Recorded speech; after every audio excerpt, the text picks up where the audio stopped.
আসসালামু আলাইকুম প্রিয় ভিউয়ার্স। বাংলাদেশে এখন বৃষ্টি বিলাস আর প্রবাসে রৌদ্র বিলাস। 55 থেকে 60 ডিগ্রি রৌদ্রের মধ্যেও অনবরত লক্ষ লক্ষ বাঙালি কাজ করে চলেছে।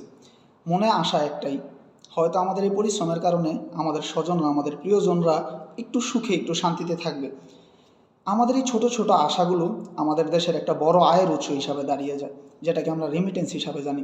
2025 সালে বাংলাদেশ প্রবাস কল্যাণ ব্যাংকের হিসাব অনুযায়ী প্রবাসীদের সংখ্যা রয়েছে সর্বমোট 1,49,00,000-এরও বেশি, মানে প্রায় 1.5 কোটিরও বেশি বাঙালি বিভিন্ন দেশে কর্মরত রয়েছে।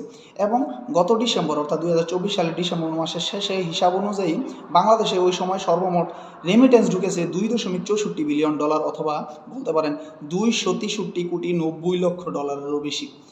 এই রেমিটেন্সের টাকার একটা বড় উৎস যায় আমাদের বাংলাদেশের বৈদেশিক ঋণ পরিশোধের ক্ষেত্রে।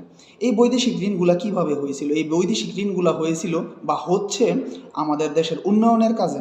যে রোডঘাট, বড় বড় প্রকল্প, সেতু সহ যে উন্নয়নগুলো আমাদের দেশে সাধিত হয়ে থাকে সাধারণত এই বৈদেশিক ঋণের কারণে। এই বৈদেশিক ঋণ দ্বারা আমাদের দেশের উন্নয়নগুলো সাধন করা হয়।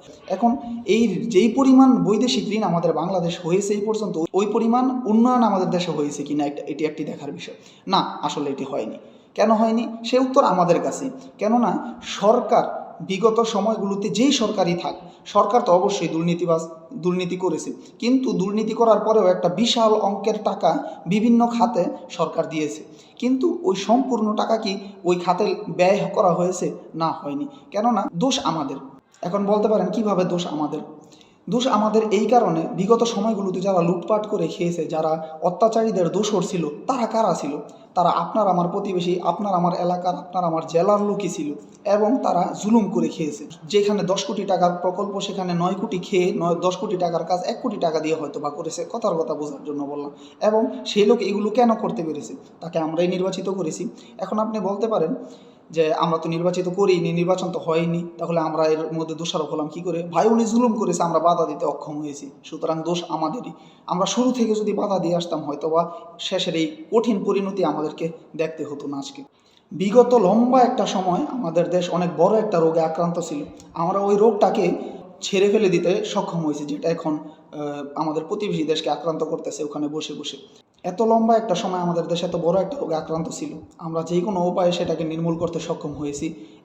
এখন তাদের যেই ছোটোখাটো রোগবালাইগুলো আছে সেগুলো নির্মূল করার চেষ্টা চলতেছে, কিন্তু কিছু মানুষ এই নির্মূলের কাজে বাধা দিতেছে।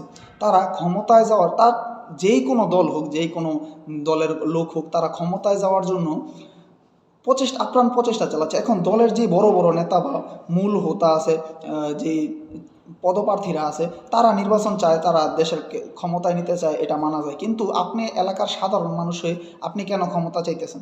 আপনি কেন আপনার দলের পিছনে দৌড়াইতেছেন দেশের মানুষের কথা চিন্তা না করে? কেননা আপনার ভিতরে দেশের মানুষের কথা নাই, আপনি কিভাবে চিন্তা করবেন? আপনার ভিতরে আছে আপনার দল ক্ষমতায় যাইবে, আপনি দলের পাওয়ার দেখাইয়া মানুষকে লুটপাট করে খাবেন। যে সেম কর্মকাণ্ডগুলো বিগত মানুষ করে গেছে, আপনারাও সেগুলোই করবেন, তাই আপনারা এরকমটা করতেছেন। কিন্তু আমাদের মনে রাখা দরকার, আমরা যদি বিগত সময়ের স্বৈরাচারদের মতনই ব্যবহার করি, আমাদের পরিণতি কিন্তু সেই স্বৈরাচারদের মতো হতে বেশি দিন সময় লাগবে না। আশা করি আমরা সবাই বুঝতে পেরেছি, এবং সকল শ্রমজীবী মানুষের প্রতি শ্রদ্ধা রেখে, দেশের সকল জনগণের স্বার্থের কথা চিন্তা করে আমরা দেশের পরিস্থিতিকে স্থিতিশীল করার চেষ্টা করি। আমরা উচ্ছৃঙ্খল না হই, আমরা যেই দলেরই হই না কেন, যেই মতাদর্শেরই হই না কেন, সর্বশেষে আমরা দেশেরই নাগরিক। আমাদের দায়িত্ব আমাদের নিজের দেশের মানুষকে নিয়ে চিন্তা করা, সকলের প্রতি ভালো মনোভাব রাখা, ঘৃণার পথে না চলা, এবং বর্তমান যে ইউনূস সরকার রয়েছে তাকে একটু সময় দেওয়া। নির্বাচন তো আমাদের সময়ের দাবি, নির্বাচন তো আমরা অবশ্যই পাবো এবং এটা আমাদের চাহিদা। কিন্তু আমাদের দেশ এখন এই পরিমাণ ডুবে আছে, যদি আর একটু উপরে উঠে যায় আমরা সম্পূর্ণ মারা যাব। আমরা জানি না আমাদের দেশের কী পরিণতি হবে। সুতরাং এরকম একটা পরিস্থিতিতে আমাদের সবারই ধৈর্য সহকারে একটু অপেক্ষা করা দরকার। এবং বর্তমান যে সরকার আছে, অস্থিতিশীল সরকার, অন্তর্বর্তীকালীন সরকার, তাকে আমাদের সময় দিয়ে পাশে থেকে সাহায্য করা দরকার, যাতে আমরা একটা সময় গিয়ে একটি সুষ্ঠু নির্বাচন পেতে পারি। কেননা বর্তমান সময়ে নির্বাচন পেতে গেলে পূর্বের মতো দুর্নীতি হবে না, এর গ্যারান্টি আপনারা কেউই দিতে পারবেন না। সুতরাং দুর্নীতিকে নির্মূল করতে সময় দিয়ে আমাদের সকলের পাশে থাকাটাই আমি শ্রেয় বলে মনে করি। ধন্যবাদ সবাইকে।